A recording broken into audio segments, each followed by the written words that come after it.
Happy January 16th. JLD here, and welcome to MicroStrategy Today.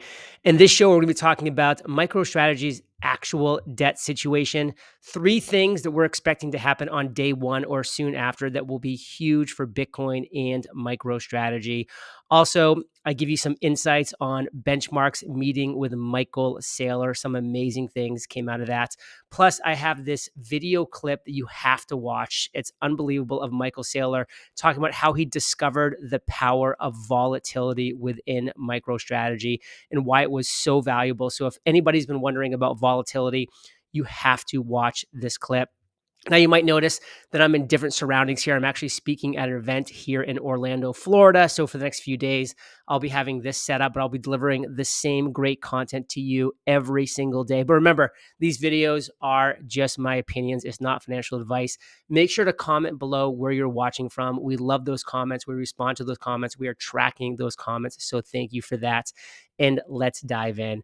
So first thing I wanted to share today is this great tweet by Michael Saylor. The cure to economic ill is the orange pill. Michael Saylor knows it. He swallowed it. I know it. I've swallowed it. I think a lot of you have swallowed it or are in the process of swallowing it, but I love Chris's follow-up here that I wanted to share. The cure to economic ill is the red pill, and that's MSTR. So let's swallow that one as well, my friends, because we have a great decade ahead of us plus.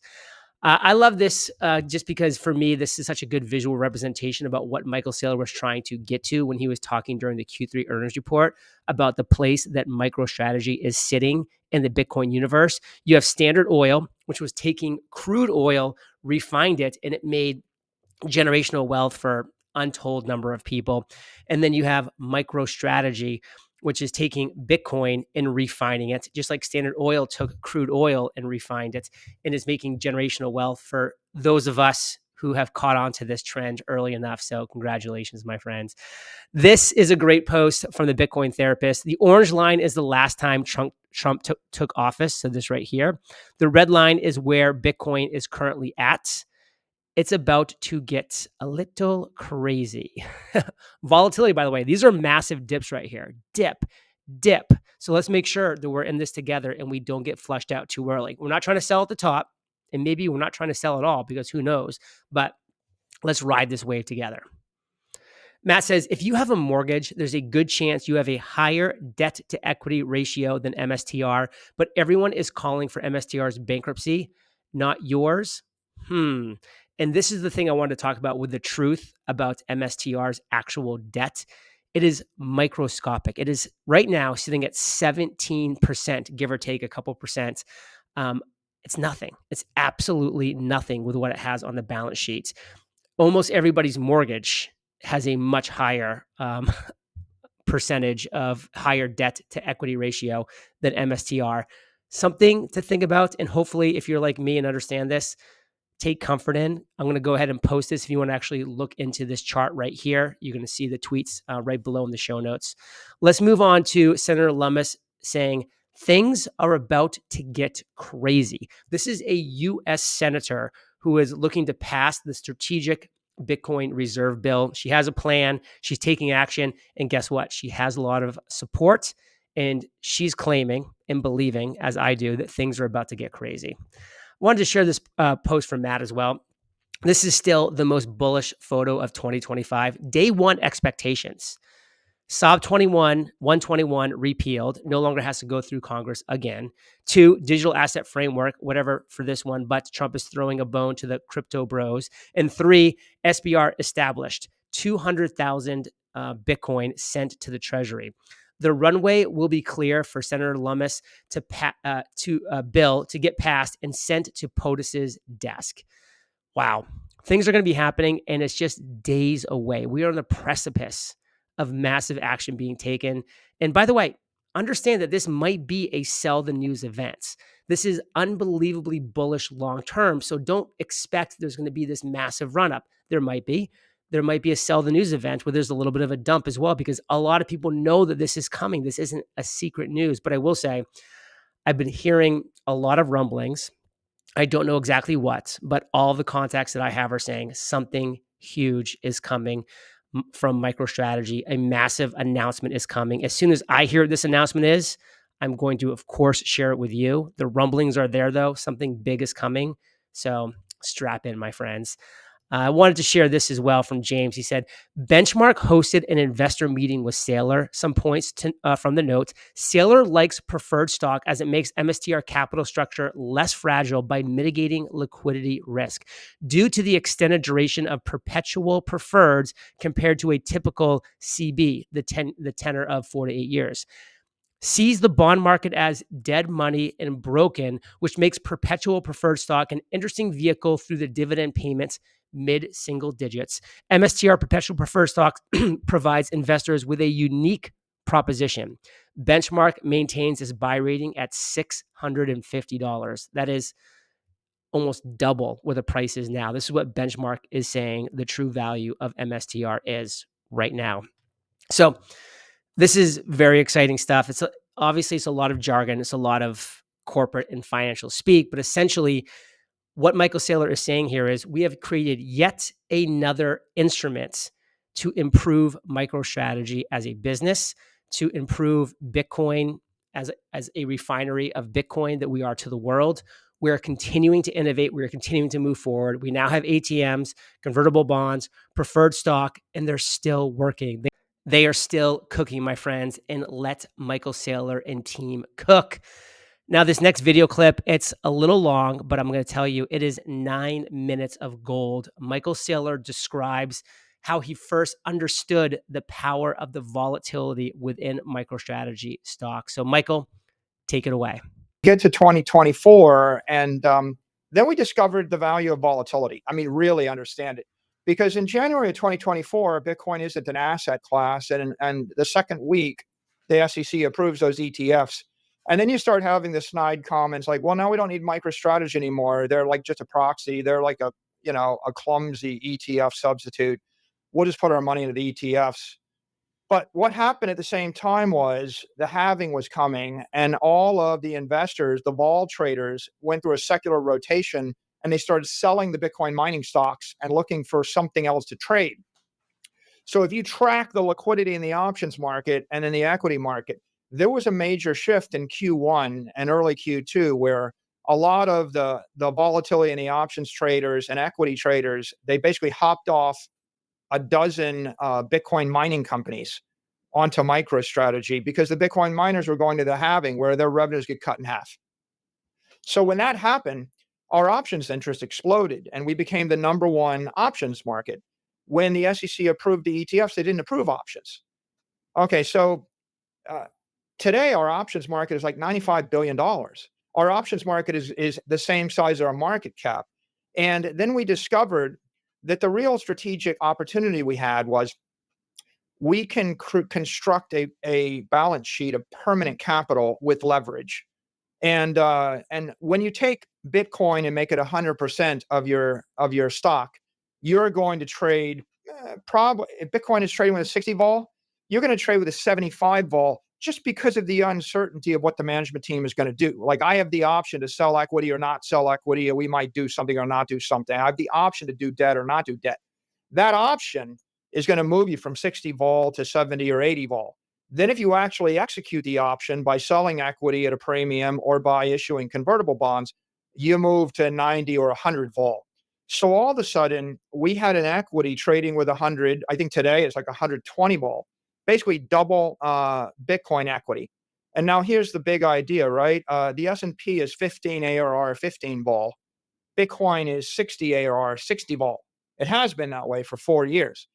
We take a company with permanent capital and we create something which is 100 or 120 vol, 100 to 120 ARR.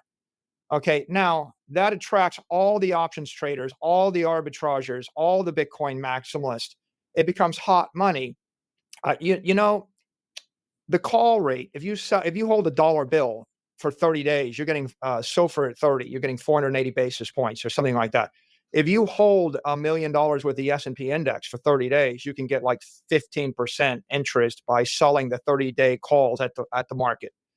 If you hold Bitcoin, IBIT, for 30 days, you couldn't sell the options until just recently, but now you can sell them and generate about 100% interest. If you sell the MicroStrategy call option at the market, it's 220% interest rate. Okay, just to hold the share. And so all of a sudden, what we've done is we've created a levered flywheel on top of a product which is already 4x as volatile and 4x as performant as the S&P. The result is our liquidity explodes, our options interest explode, and we do a convert bond in Q1. A week later, we do another convert bond. That's the first time in history anybody ever did two convert bonds back to back, 2 consecutive weeks. Then we do another one in Q2. Then we do another one in Q3. Then we do $1 billion of ATM in Q3. And then we start to get into a groove and we realize that at the end of the day, the market's going to rally around some leader. And you're either going to lead in a decisive way, or you're going to sneak around and apologetically be opportunistic, or you're going to hide and wait. And so we just decided we're going to lead. I mean, John D. Rockefeller decided to roll up the entire petrochemical industry, and he bought out all of his competitors, all of his customers, all of his vendors. And first, he did it for cash, and they would say, okay, well, pay me this. He'd go to the bank, he'd borrow the money, and he'd give him the cash. And at some point, people in the industry said, Standard Oil stock is worth more money than the cash. And he just started issuing the stock. And Henry Flagler, of course, built Florida with Standard Oil stock.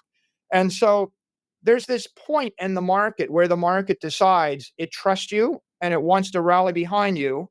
And we got to the point in October 30th, and we just said, look, we're going to put the question to our shareholders. Do you want us to basically build this business or not? And after 40 consecutive Bitcoin purchases, after laying the foundation of a Bitcoin, development company, after actually rolling out the KPI of BTC yield, which is we just sold $1 billion of equity. It was backed by 350 million in Bitcoin. We bought back the billion in Bitcoin. We captured 650 million in the arbitrage. That works out to 4%. That 4% is like a Bitcoin dividend to the shareholders, but we're going to keep it on the balance sheet, roll it forward, and reinvest it. Once we constructed that model, we just said, look, we're going to issue $21 billion of equity, and we're going to issue $21 billion of fixed income, whether it's convertible bonds or preferred shares or corporate bonds. And we're going to do the fixed income to stay levered. We're going to do the equity when it's at a massive premium to the underlying assets to capture the yield and to de-lever. If you want to get behind us on that, that's the plan. We put it out there. The next day, stock trades up. We outperform every Magnificent Seven company. We outperform Bitcoin. We outperform every Bitcoin company. So the shareholders spoke. I mean, by the way, it's not a surprise to me. I was 95% certain they would like it because I meet with them and they were like, this is the most brilliant thing ever. Yeah, just keep doing this. So after that, we had a good week, and then November 5th came. And there's a red sweep, and all of a sudden you have a pro-Bitcoin White House, a pro-Bitcoin Senate, a pro-Bitcoin Congress, pro-Bitcoin cabinet. Bitcoin rages from 68,000 and 99,000. The short of it is we raised $10 billion in 4 years after our initial announcement, and that's like progressively work and learning. We're learning, and the market's learning to trust us, right? We're building a relation. My relationship's not just with my equity investors, it's with the convertible bond investors. You meet with a convertible bond investor, say, I saw you last quarter. I saw you, you yelled at me for this and this. I fixed this. I'll do this. We're partners together. I promise you I will do this. I'm not going to mess with your opportunity. I'm not going to hedge it. I'm not going to steal your trading opportunity. I will do this and this and this. The guy goes, well, and I'm looking forward to this future. The guy goes, thank you for your candor. $500 million order.